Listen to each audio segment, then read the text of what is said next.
Padre en el cielo, venimos a ti en el nombre de Cristo Jesús, dándote gracias por esta mañana, el privilegio que tenemos de estar aquí reunidos por fe. Gracias por el privilegio que tenemos ahora de leer las Sagradas Escrituras. Pedimos que tu Espíritu nos enseñe las verdades importantes para aplicar en nuestras vidas por fe. En el nombre de Jesucristo oramos. Amén. Este es el pensamiento simple para el estudio de esta mañana. La mayor esperanza para cualquier nación es Jesucristo. La mayor esperanza para cualquier nación es Jesucristo. ¿Crees esto? Hoy se celebran elecciones presidenciales en Ecuador. Y durante las últimas semanas los candidatos han hecho sus mejores esfuerzos para convencer a la nación de que nos llevarán a la paz, la seguridad y la prosperidad. En Ecuador la seguridad ha llegado a la cima de las preocupaciones de la mayoría de las personas. Este país está ganando rápidamente notoriedad por la violencia. Como resultado, todos los candidatos presidenciales prometen mejorar la seguridad. Como creyentes en Cristo, tenemos la libertad de votar por el candidato que creemos que tomará decisiones sabias para la bendición temporal y la paz de las personas de esta nación. Pero, ¿cuáles son algunos principios bíblicos que debemos tener en cuenta durante las elecciones? Primero, no debemos reemplazar al Señor con ningún gobernante humano. Es solo la naturaleza humana crear ídolos. Un ídolo es un objeto de confianza y adoración. Cualquier persona o cualquier cosa que ocupe un lugar más alto en tu lista de prioridades que Jesucristo es tu ídolo. Cualquier persona o cosa que desees más que a Jesucristo es tu ídolo. Cualquier persona o cualquier cosa que defina su identidad más que Jesucristo es tu ídolo. Y cualquier persona o cosa en la que confías más que en Jesucristo es tu ídolo.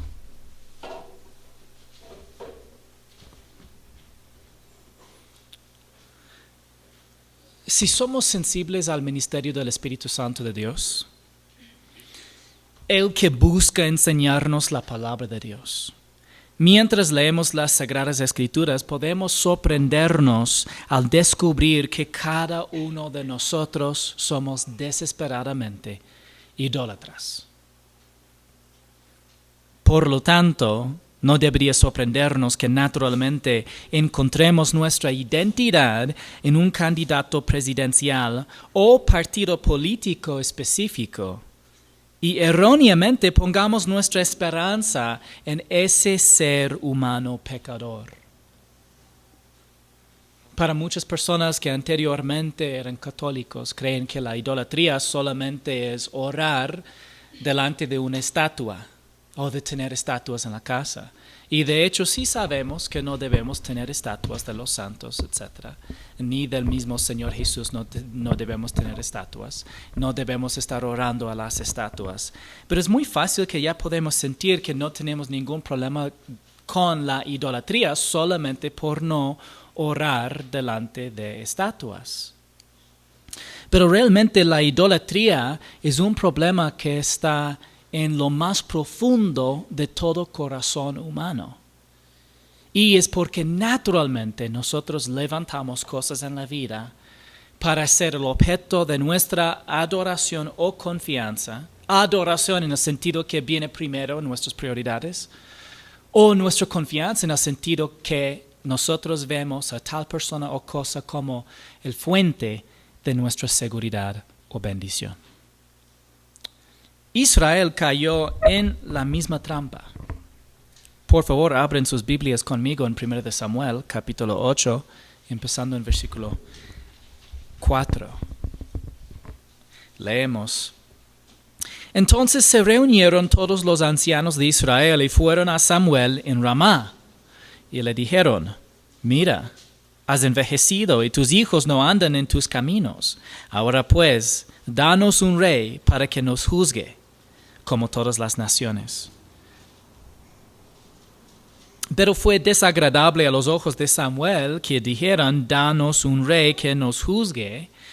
Y Samuel oró al Señor, y el Señor dijo a Samuel, escucha la voz del pueblo en cuanto a todo lo que te digan, pues no te han desechado a ti, sino que me han desechado a mí para que yo no sea rey sobre ellos. Bueno, cada vez que miramos un pasaje de las Escrituras, queremos considerar su contexto más amplio. Entonces, el profeta Samuel fue el último de los jueces de Israel antes de la época de los reyes de Israel. Desde el Éxodo, Dios predijo que Israel eventualmente tendría reyes. Sin embargo, Dios mismo gobernó principalmente a través de profetas y sacerdotes en Israel. Pero el pueblo no respondió a la palabra de Dios ni al liderazgo espiritual. El libro de los jueces muestra cómo el pueblo actuó como si no tuviera gobernantes simplemente porque no tenía rey. Sin un gobernante humano más visible y dominante, el pueblo volvió una y otra vez a la anarquía y a la idolatría. Dios instituyó el gobierno humano desde el tiempo del diluvio, como vemos en Génesis 9, 5 al 6. De la sangre de ustedes, de la vida de ustedes, ciertamente pediré cuenta. A cualquier animal y a cualquier hombre pediré cuenta. De cada hombre pediré cuenta de la vida de un ser humano. El que derrame sangre de hombre, por el hombre su sangre será derramada.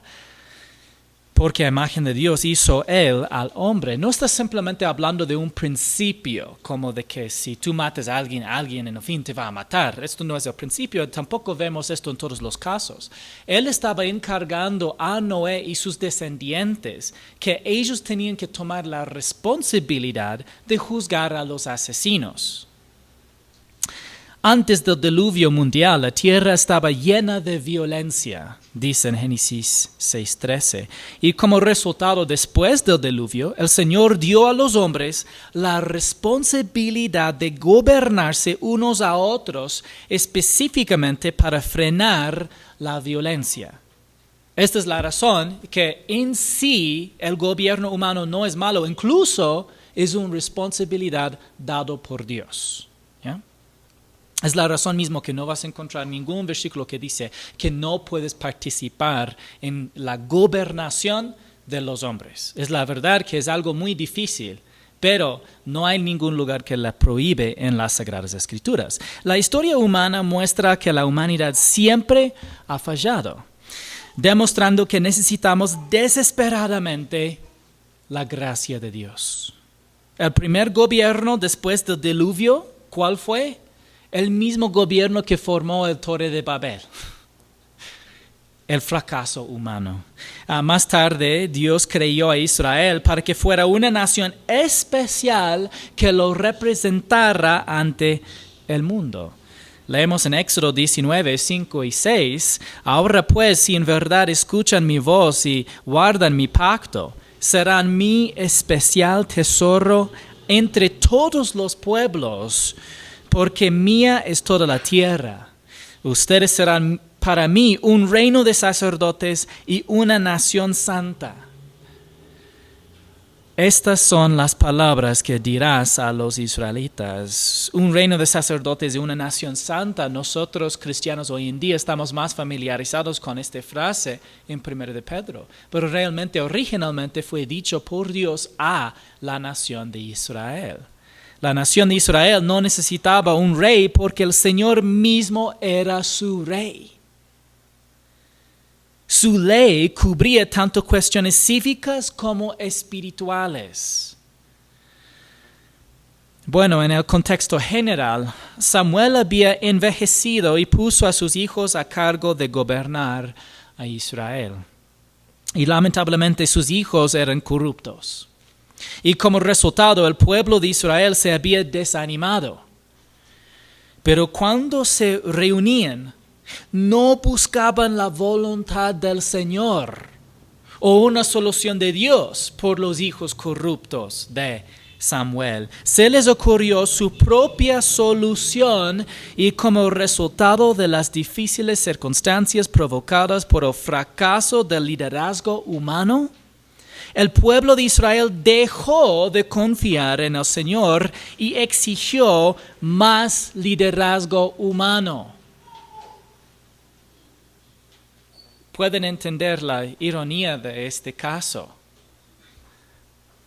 La verdadera solución al liderazgo humano fallido no es una mayor confianza en el liderazgo humano, sino una mayor confianza en el Señor. ¿Qué es la solución cuando los gobernantes humanos salen como fracasos? No es de poner doble confianza solamente en otro hombre. Es de reconocer que había sido mal puesto tú y nuestra confianza en los hombres.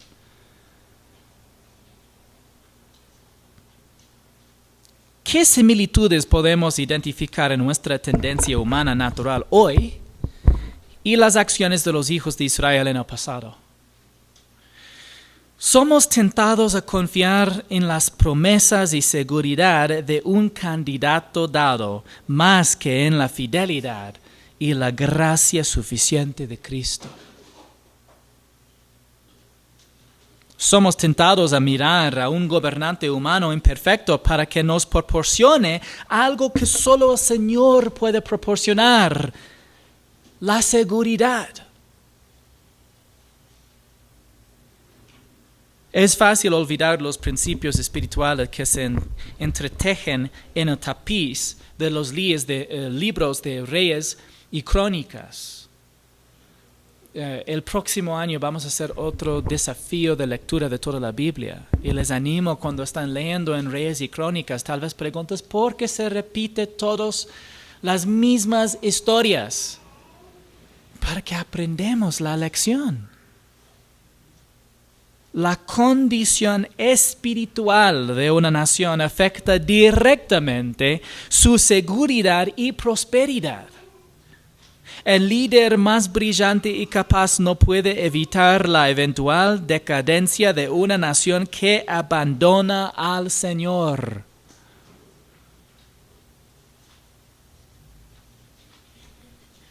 Aparte del Señor, debemos reconocer esta observación deprimente pero realista del escritor de Eclesiastes.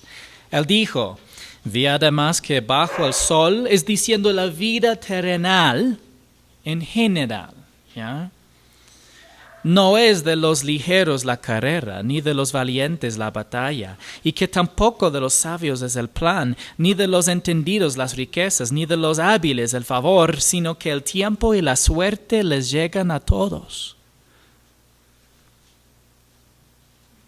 Es decir, a veces es la casa más segura donde entran y roban. A veces es la persona más sabia, pero de que pierde todo por lo que parece un chance. Aparte de Dios, no hay una buena karma en que solamente tú trates bien a tu vecino y siempre te va a devolver el bien solamente por circunstancias. Solamente por circunstancias, más bien, según lo que vemos en las leyes científicas, todito está perdiendo orden. No está armando más orden en el universo. Entonces, más bien, si es que hay razones específicas por causas y resultados, sí, es importante como hijos de Dios que podemos reconocer que el hombre más brillante que tú crees que puede traer prosperidad al país puede fracasar. Pero con el favor del Señor, una nación puede tener un líder completamente incapaz y todavía Dios puede determinar prosperidad y seguridad para tal país. Tú dices, ¿esto sea cierto? Bueno, yo diría solamente hay que ver al Imperio Romano y su historia y la forma en que fue afectado este reino. Y sí, ciertamente decisiones de los diferentes emperadores afectaron el país, al imperio, pero una cosa también que lo afectó directamente era el estado espiritual del pueblo de Dios. Y vemos esto en el transcurso de la historia humana. Debemos recordar que la nación de Israel disfrutó de una relación especial con el Señor. Pero este principio general todavía es cierto, la condición espiritual de la nación afecta su seguridad y prosperidad. A la luz de estas realidades, el Señor le dijo a Samuel que advirtiera a los hijos de Israel sobre cómo sería realmente tener un rey. Y él dijo, así como todas las obras que han hecho desde el día en que los saqué de Egipto hasta hoy, hablando al Señor, abandonándome y sirviendo a otros dioses, así lo están haciendo contigo también. Ahora pues, oye su voz. Sin embargo, les advertirá solemnemente y les hará saber el proceder del rey que reinará sobre ellos.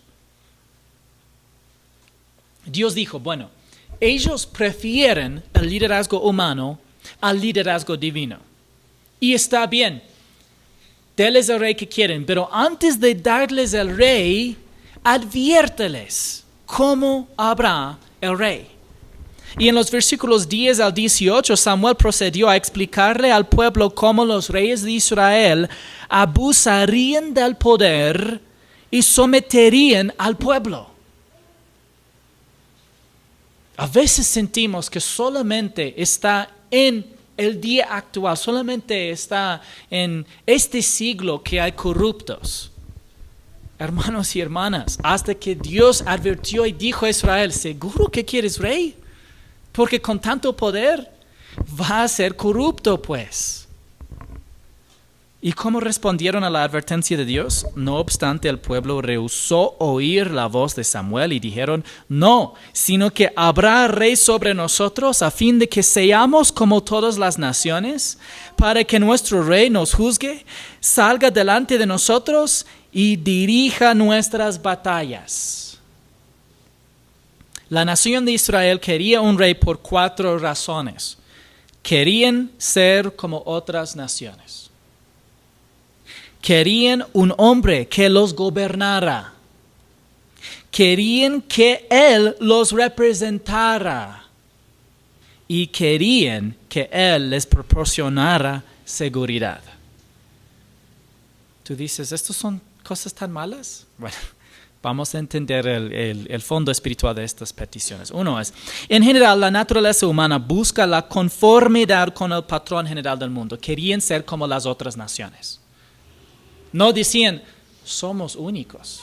Es la única nación en el mundo gobernado directamente por Dios. Más bien decían, queremos ser como otras naciones. Es exactamente lo que la Escritura nos dice, que no busquemos conformidad con el patrón del mundo. No es el diseño de Dios para los hijos de Dios. El apóstol Pablo escribió a los creyentes que vivían en el tiempo del Imperio Romano en Romanos 12:2, y no se adapten a este mundo, sino transfórmense mediante la renovación de su mente para que verifiquen cuál es la voluntad de Dios, lo que es bueno y aceptable y perfecto. Al igual que las naciones de hoy, el Imperio Romano estaba impregnado de humanismo, idolatría, inmoralidad y corrupción. Si crees que son cosas nuevas que están invadiendo las escuelas y colegios o la mentalidad de los diferentes líderes en grupos en el mundo, dice en Eclesiastes, no hay nada nuevo bajo el sol.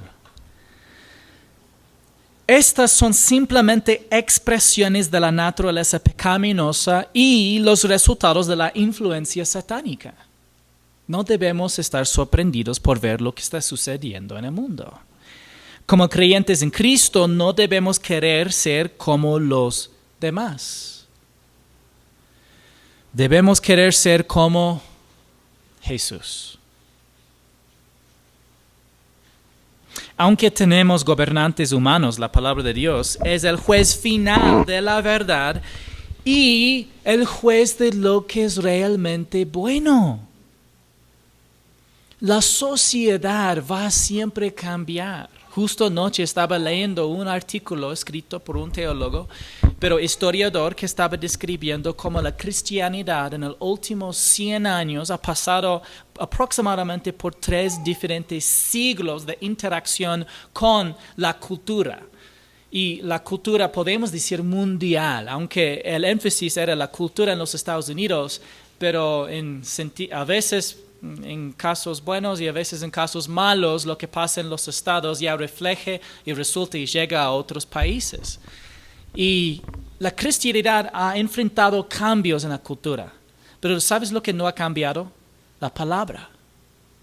La palabra no ha cambiado. Por los últimos 2000 años no ha cambiado.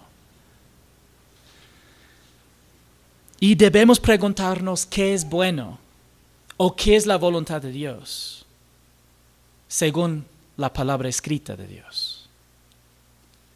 Aunque tenemos representantes humanos, debemos encontrar nuestra identidad en Jesús. Y a través del nacimiento de Jesús, hecho un hombre, Él es el único representante victorioso y justo de la humanidad. Puedes imaginar que la humanidad fue tan fracaso para que Dios dijo, la única forma de redimir a la humanidad es de convertirme en un hombre. Y así para que la humanidad al fin tenga un representante humano, justo y bueno. Puedes imaginar la gracia que Dios demostró en hacer esto por nosotros. Porque sin Jesús haber hecho hombre, la humanidad nunca hubiera sido redimida. Aparte de Dios, la humanidad siempre ha fracasado. Esto es la realidad. Esta es la razón que están confundidos los historiadores pensando, si solamente educamos al mundo, que van a ser buenos. Todas las personas van a convertirse en buenas si solamente pueden tener una buena educación. Y en muchos de los países más educados en el mundo están saliendo más locos que nunca, ¿sí o no? ¿No han leído las noticias? Yo sé, yo casi ya no quiero leer tampoco. Ahora nosotros debemos vernos no representantes de la humanidad sin Dios, sino como hijos de Dios, representantes de Dios que se hizo hombre. Y hay una grande diferencia. Aunque el Señor puede brindar seguridad mediante gobernantes humanos, y lo hace, no debemos depender de ellos como fuente de seguridad temporal. Y este es el segundo principio bíblico que debemos tener presente en la mente en esta temporada. Los creyentes en Cristo deben orar por gobernantes y autoridades para que el Señor los usa para brindar paz y tranquilidad, condiciones ideales para vivir vidas plenas que engrandezcan a Jesucristo. Y específicamente lo que vamos a ver en el pasaje siguiente es vidas plenas, ¿ya? Porque podemos difundir el mensaje del Evangelio mediante persecución. Cuando la iglesia ha experimentado persecución, hemos visto grandes números de nuevos creyentes. Y hemos visto creyentes que han tenido la oportunidad de hasta morir por su fe. En tiempos de paz no podemos morir por nuestra fe. Aunque a veces parece que somos tan perseguidos, no somos realmente, por ejemplo, en un país como Ecuador o en los Estados Unidos. Sin embargo, las condiciones ideales para tener una vida plena y larga, en que las virtudes de Jesús son demostradas a toda la cultura y a toda la nación en un proceso largo, en un transcurso largo de vida, esa está alcanzada en una vida de paz y tranquilidad. Y 1 de Timoteo 2, 1 y 2 dice, exhorto pues ante todo que se hagan plegarias, oraciones, peticiones y acciones de gracias por todos los hombres, por los reyes y por todos los que están en autoridad, para que podamos vivir una vida tranquila y sosegada con toda piedad y dignidad.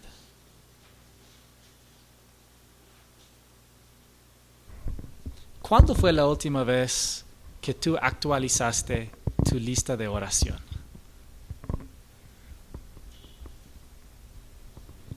¿Cuántos de ustedes tienen el presidente actual en tu lista de oración?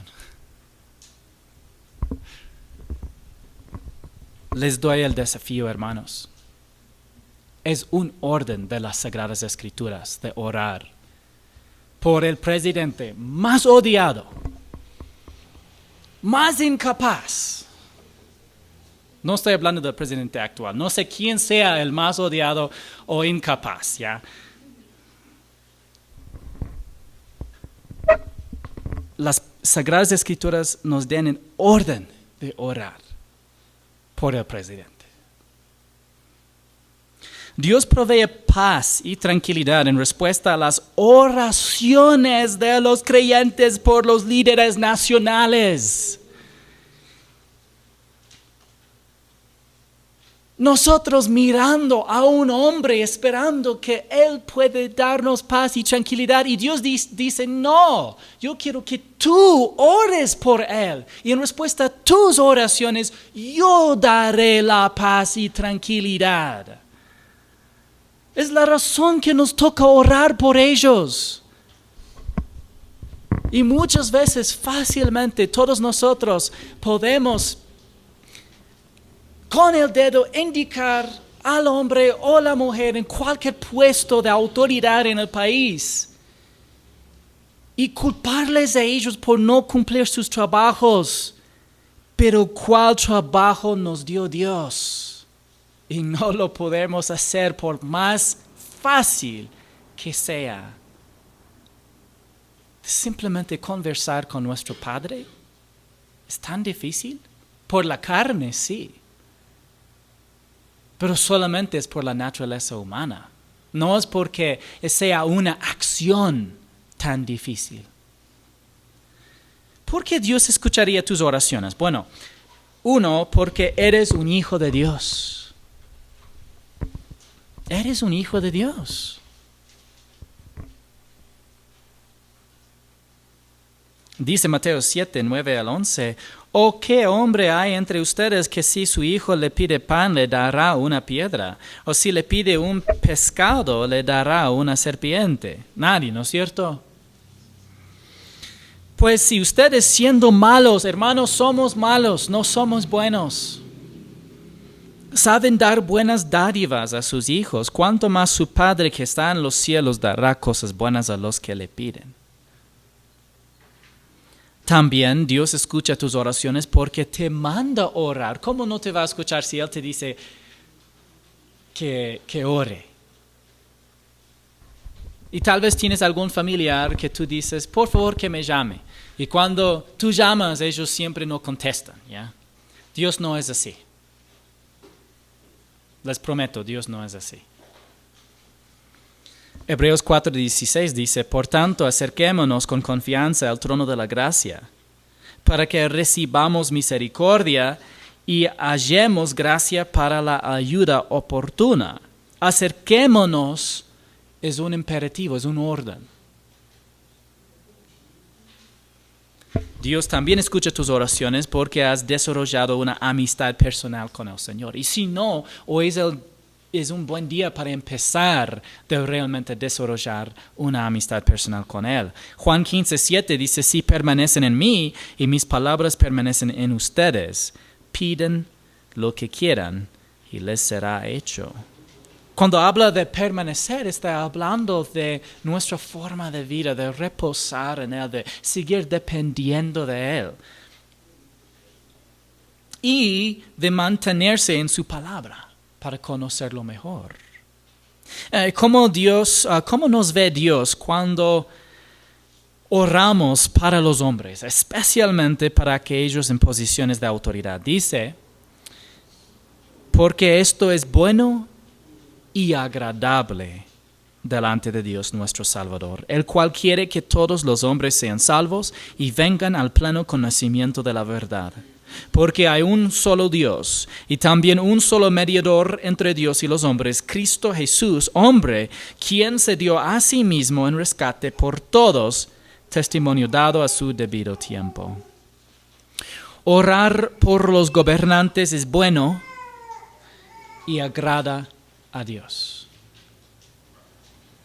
Orar por los gobernantes es bueno y agrada a Dios.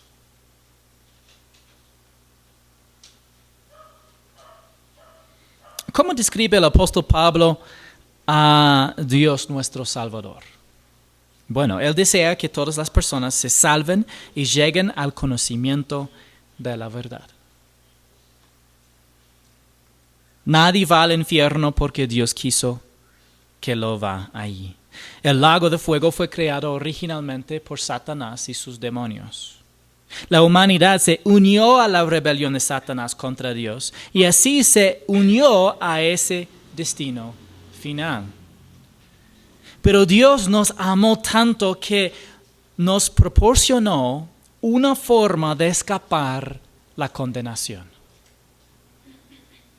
El único camino era que el único Dios se convirtiera en el único hombre que funcione como mediador entre Dios y el hombre. Jesucristo, hombre. Se dio a sí mismo como rescate por todas las personas que han vivido sin excepción. El significado básico de un rescate es un medio para liberar a alguien de algo que lo ataba. Y el pecado ató a toda la humanidad a la muerte espiritual, que es la separación de Dios. No había nada que la humanidad pudiera hacer para resolver ese problema. Isaías 64:6 dice claramente, todos nosotros somos como el inmundo, y como trapo de inmundicia todas nuestras obras justas. Todos nos marchitamos como una hoja, y nuestras iniquidades como el viento nos arrastran. En otras palabras, tenemos un problema de pecado y nuestras propias obras de justicia no pueden llevarnos a una relación correcta con Dios.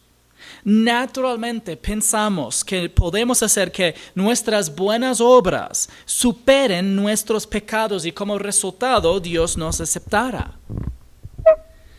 Pero merecemos la muerte espiritual por nuestros pecados.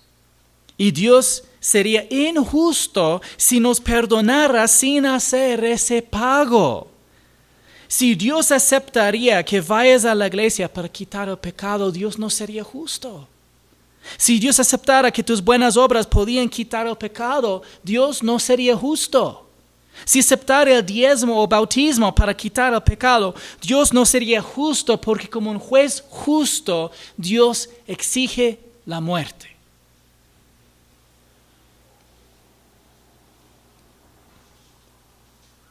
Y parte del problema es que nosotros no reconozcamos nuestra propia pecaminosidad.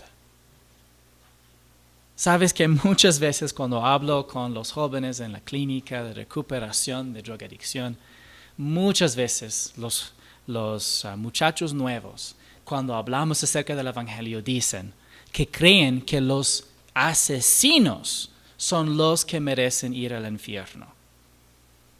¿Y por qué eligen asesinos? Porque son los que están más bajo en la lista de pecadores que ellos. Supuestamente están al fondo los asesinos. Y uno incluso me dijo, mi hermano es un asesino. Él no ha de poder salvarse. Y le pregunté, ¿Jesús murió por el pecado de asesinar? Y pausó. Y tuve que preguntar otra vez, ¿Jesús murió por el pecado que cometió tu hermano en matar a alguna persona en ese país? Y me dijo que sí.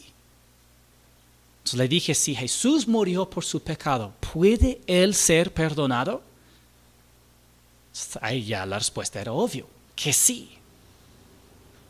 Pero entonces esto significa que el peor de los pecadores y el mejor de los pecadores, que Jesús acaba de decir que es malo, son salvos de la misma forma. Y no es ir a la iglesia, hacer buenas obras, diezmar, ser bautizado. Es simplemente creer en Jesús. ¿Y por qué? Porque Jesús hizo la única cosa que pudiera rescatar a la humanidad y era morir en nuestro lugar. Ninguna cantidad de buenas obras podía resolver el problema del pecado, pero Dios en su amor proveyó la única solución, que fuera que su Hijo Jesucristo muriera en la cruz por nuestros pecados. Y aunque el Hijo existió eternamente como Dios, dice en Miqueas que sus pisadas eran desde la eternidad. Dice en Isaías 9:6 que Él es Dios fuerte. Fue profetizado que sería nombrado Emmanuel, que traducido significa Dios con nosotros. Voluntariamente se hizo hombre y murió en la cruz por los pecados del mundo. Todos los pecados que alguna vez se han cometido, pasados, presentes y futuros, fueron derramados sobre Él y juzgados. Él murió en nuestro lugar, quitando la barrera del pecado y haciendo posible que cualquiera que pueda recibir la vida eterna como un regalo gratuito de la gracia de Dios, solamente mediante la fe. La gracia es un favor inmerecido, lo que significa que no podemos ganarlo y no lo merecemos. Sobre la base de la sola gracia, Dios nos ofrece la vida eterna y la salvación de los resultados de pecado. Aunque Jesús murió por todos, no todos confían en Él y en la suficiencia de su muerte en la cruz. Cuando dividimos nuestra fe entre Jesús y nuestra propia capacidad de ganar la salvación a través de buenas obras, no estamos realmente confiando en Cristo. Me gusta el ejemplo de sentarse en una silla. No puedes estar sentado y parado a la vez. De la misma forma, no puedes realmente confiar que Jesús te salve mediante su muerte sustitutiva en la cruz y que tus buenas obras te salvan mediante tu mérito propio. Tienes que decidir. O Jesús lo pagó todo en la cruz y salvamos solamente por la fe en Él. O Él no hizo suficiente, es necesario salvarse mediante tus propias buenas obras. Y les aseguro, las Escrituras dicen una y otra vez que solamente por la fe en Jesús y que la salvación solamente fue provista por su obra terminada en la cruz. Él desea que todos los hombres se salven, pero no todos los hombres responden a la revelación divina en la creación, en la conciencia humana y en el fin en la persona de Cristo. El Señor le dijo esto al profeta Ezequiel en Ezequiel 18:23. ¿Acaso me complazco yo en la muerte del impío? Declara el Señor Dios, y no en que se aparte de sus caminos y viva. Cuando el Señor le confió al profeta Ezequiel este mensaje para Israel, estaba hablando de problemas temporales, no de salvación eterna. Y el principio básico es este. Apartarse de un modo de vida malo puede rescatar a alguien de sus resultados negativos en esta vida presente. Y podemos ver el carácter constante del Señor Dios hacia la humanidad en que no se deleita en la muerte de los impíos. El Señor prefiere la misericordia al juicio. Pero entonces, en el contexto de la salvación, nosotros nacemos en el camino espacioso o ancho que lleva a la destrucción y Dios quiere que vayamos por el camino angosto que lleva a la vida. Él no quiere que nosotros llegamos a la destrucción. Dice en Mateo 7, 13 y 14, entren por la puerta estrecha, porque ancha es la puerta y amplia es la senda que lleva a la perdición, y muchos son los que entran por ella. Pero estrecha es la puerta y angosta la senda que lleva a la vida, y pocos son los que la hallan. ¿Por qué es amplia la senda? Porque abarca todo tipo de personas, morales, inmorales y religiosas, judíos y gentiles. ¿Por qué lleva a la destrucción? Porque en esa senda quedamos espiritualmente muertos, separados de Dios. ¿Qué es la puerta estrecha y la senda angosta? En una palabra, Jesús.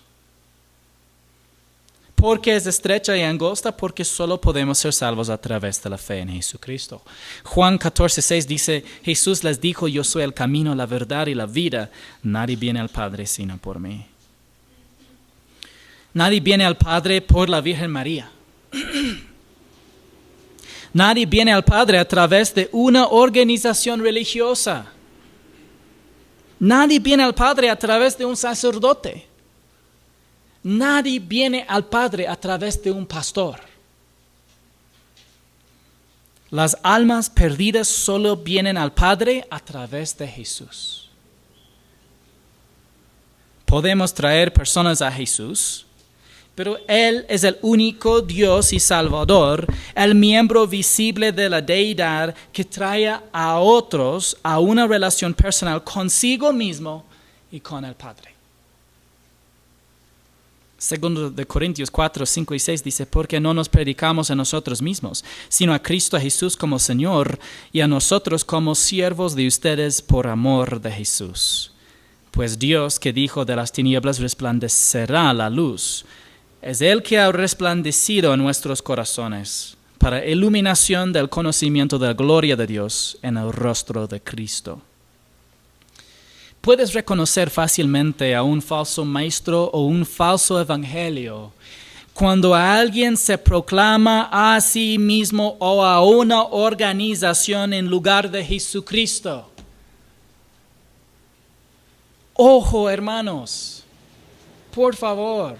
Sí, hay los que andan predicando a organizaciones religiosas.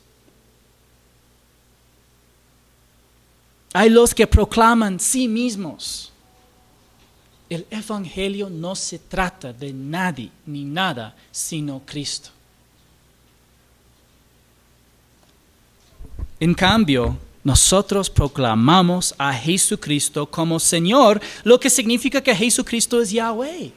Que algunas personas pronuncian como Jehová. Jesús es Jehová. Esto es precisamente el punto del apóstol Pablo en Romanos capítulo 10. No puedes leer Romanos capítulo 10 y entenderlo sin entender que el apóstol Pablo está diciendo él mismo. Jehová de Joel 2:32. Es el mismo Señor Jesús. Es la razón que Él dice que es un Señor de todos, no dice más que un Señor. Y después Él traduce Joel 2:32 diciendo, el que invocare el nombre del Señor, y en hebreo es Jehová, más bien Yahweh, será salvo. Podemos ver claramente en las Escrituras que Jesús murió por todas las personas sin excepción. Amó al mundo entero, no porque fuéramos amables, sino porque Él es amor. Y pagó por nuestros pecados en su totalidad para que podamos ser salvos a través de la fe. La fe sola, en Jesucristo solamente. Y habiendo confiado en Él, podemos tener completa seguridad de que iremos al cielo cuando muramos. ¿Qué seguridad sea más importante que este?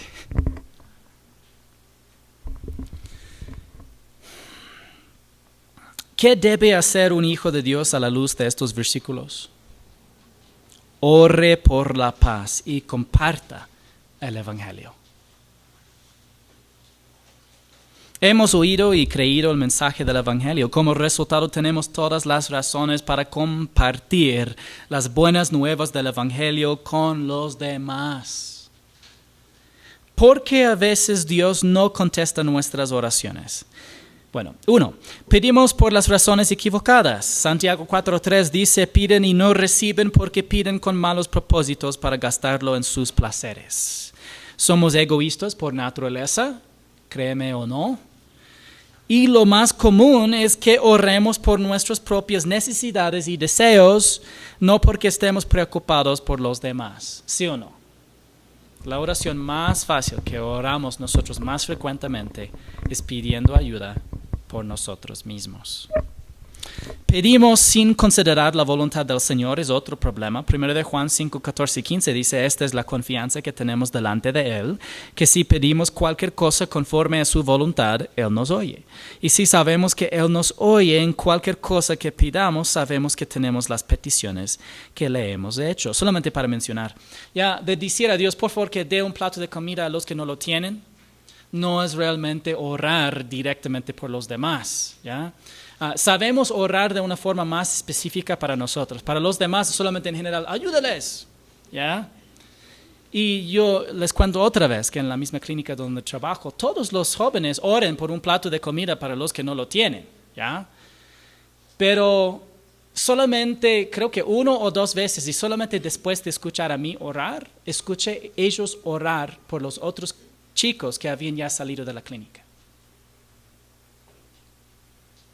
Tan fácilmente podemos pasar 6 meses con otro ser humano y no permitir que entre en nuestro corazón de tener una carga de orar por sus vidas. Les animo, hermanos, hacemos lo mismo aquí. Podemos estar aquí años y no conocernos bien y no orar unos para con los otros, ni orar por los gobernantes, aunque queremos que ellos puedan ser el medio que Dios ocupa para proporcionar paz. Pedimos, no considerando la voluntad del Señor, 1 de Juan 5, 14 y 15 dice, esta es la confianza que tenemos delante de Él, que si pedimos cualquier cosa conforme a su voluntad, Él nos oye. Y si sabemos que Él nos oye en cualquier cosa que pidamos, sabemos que tenemos las peticiones que le hemos hecho. Difícilmente oramos al Señor para hablar con Él, verdaderamente agradecerle por las cosas pequeñas y buscar su voluntad. La mayoría de las veces oramos porque queremos algo o percibimos que necesitamos algo. Como hijos de Dios debemos orar según la voluntad de Dios revelada en la palabra escrita de Dios. ¿Cómo puedes saber la voluntad de Dios? No es según tu corazón. Es increíble la cantidad de cosas en internet que dice que siga tu corazón. No sigas tu corazón, siga el corazón de Dios. Tú dices, ¿qué dice el corazón de Dios? Aquí está.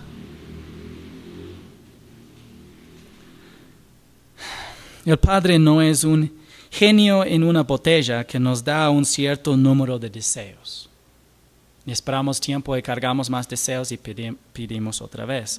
Él es nuestro Padre Celestial, que nos ama, pero su carácter y propósitos divinos no cambiarán por nosotros. De lo contrario, no sería un buen padre.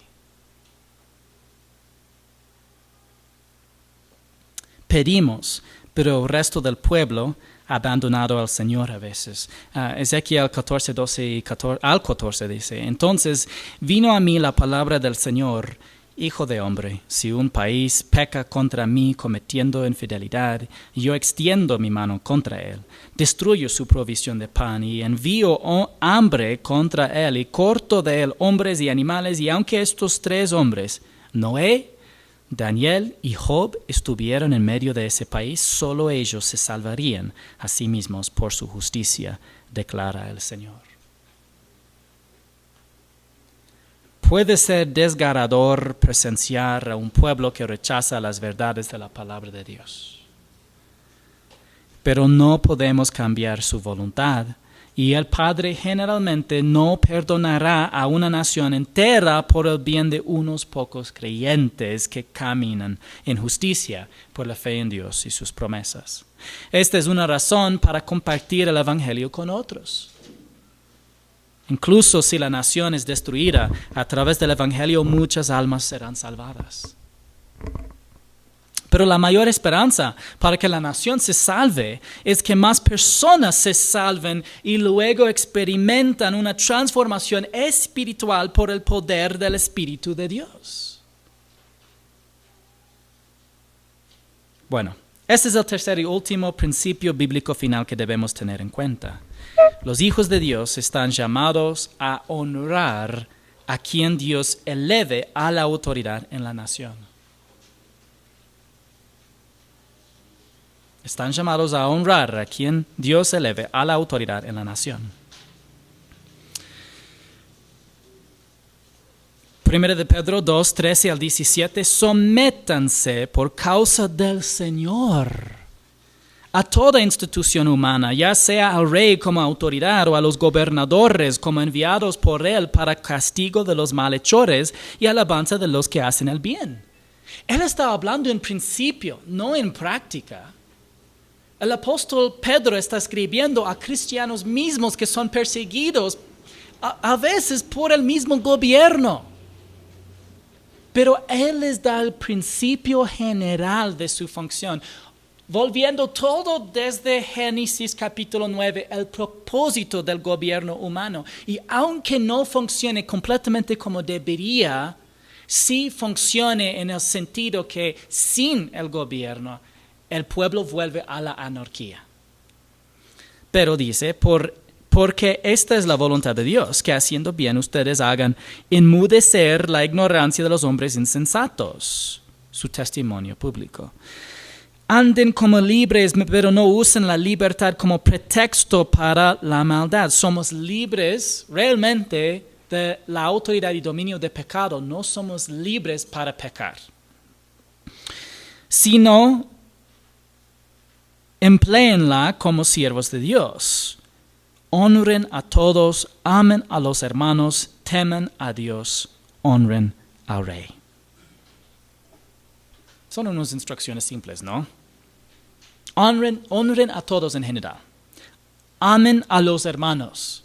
Esto tal vez es el más difícil. ¿Ya? Ustedes dicen, ¿cómo dices así, pastor? Bueno, solamente de lo que conversamos y lo que vemos que tan fácilmente entre todos ofendemos. Y necesitamos perdonar y amar. Temen a Dios, es decir, que tengan una reverencia para Él que es mayor que cualquier otra persona o cosa en el universo. Y honren al Rey. Él tuvo que decir eso por la misma razón que es necesario decirlo hoy. ¿Quién era emperador cuando Pedro escribió esto? Nerón. Ustedes saben de Nerón, ¿no es cierto? Él que es famoso por haber quemado una parte de la ciudad, culpado a los cristianos y en paga a los cristianos quemarles en los postes de la ciudad. Este fue el rey. Y si Pedro pudo honrar al emperador Nerón, ¿podemos honrar a presidentes corruptos o incompetentes? Sí, podemos. Podemos. Los últimos dos presidentes en los Estados Unidos son tal vez los más criticados en la historia de los Estados Unidos. Los dos son bastantes, así, lamentablemente odiados por partes del pueblo estadounidense. Y es triste porque todo el país debería honrar a cualquier de los dos hombres. Lo mismo como en este país. Romanos 13, 1 y 2 dice, sométase toda persona a las autoridades que gobiernan, porque no hay autoridad sino de Dios, y las que existen por Dios son constituidas. Por tanto, el que resiste a la autoridad, a lo ordenado por Dios, se ha opuesto, y los que se han opuesto recibirán condenación sobre sí mismos. ¿Quién era el emperador cuando escribió esto el apóstol Pablo? Nerón mismo, el mismo malvado. Pero él dijo, hay que someterse. La palabra autoridad se refiere al ejercicio del poder. El apóstol Pablo no se refirió a cómo se alcanza esa autoridad. Simplemente dice cómo responder a esa autoridad. De leer la historia de los diferentes gobernadores y emperadores romanos, es una historia llena de corrupción, ¿ya?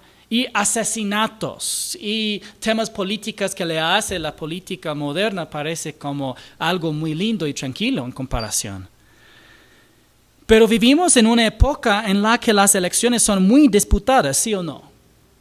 Y aunque la legitimidad democrática de una determinada elección puede ser cuestionada, el uso del poder puede ser claramente observado y respetado por los creyentes en Cristo. Entonces, ¿por qué dice esto, pastor? Porque de antemano, sin ser profeta, probablemente yo puedo predecir que habrá alguna acusación de corrupción y fraude en la elección que está ahora desatando. Pero, ¿esto significa que no puedes respetar a la autoridad que gane las elecciones? No. Tú puedes todavía respetar a quien sea que ejerce la autoridad, a pesar de cómo ganó la autoridad. Y yo sé que esto suene muy difícil de aceptar, pero el punto del apóstol Pablo es de respetar el puesto y cómo esta persona está ocupando su autoridad, aunque no le respetamos por el medio que ocupó para llegar a tal puesto, y tampoco la forma en que ocupa su autoridad, porque a veces la forma que ocupa nosotros legítimamente podemos decir que creemos que está mal hecho, ¿ya? Pero debemos todavía demostrar un respeto que debería distinguir al pueblo de Dios. ¿Tiene razón? Dicen, no, pastor, no tiene razón. Humanamente no tiene razón, pero espiritualmente sí. Ningún rey o presidente será perfecto, excepto el último, el Rey de Reyes y Señor de Señores. David escribió estas palabras en 2 Samuel 23, 3 y 4. Dijo al Dios de Israel, me habló la roca de Israel, el que con justicia gobierna sobre los hombres, que en el temor de Dios gobierna, es como la luz de la mañana cuando se levanta el sol, en una mañana sin nubes, cuando brota la tierra, la tierna hierba por el resplandor del sol tras la lluvia. Y cuando Jesús regrese a esta tierra, así será su reinado. No esperamos que ningún hombre pecador gobierne como Jesucristo, pero podemos orar por ellos y por nuestra nación, y podemos compartir el evangelio con todos los que conocemos para que ellos también disfruten del futuro reinado de Jesucristo. Y mientras tanto también podemos permitir que el Espíritu de Dios nos transforme de dentro hacia afuera. Y si permitimos que el Espíritu nos transforme progresivamente hasta el final de nuestra vida, guardando las obras de Cristo por la fe, gozaremos del privilegio de gobernar con Cristo en el reino futuro.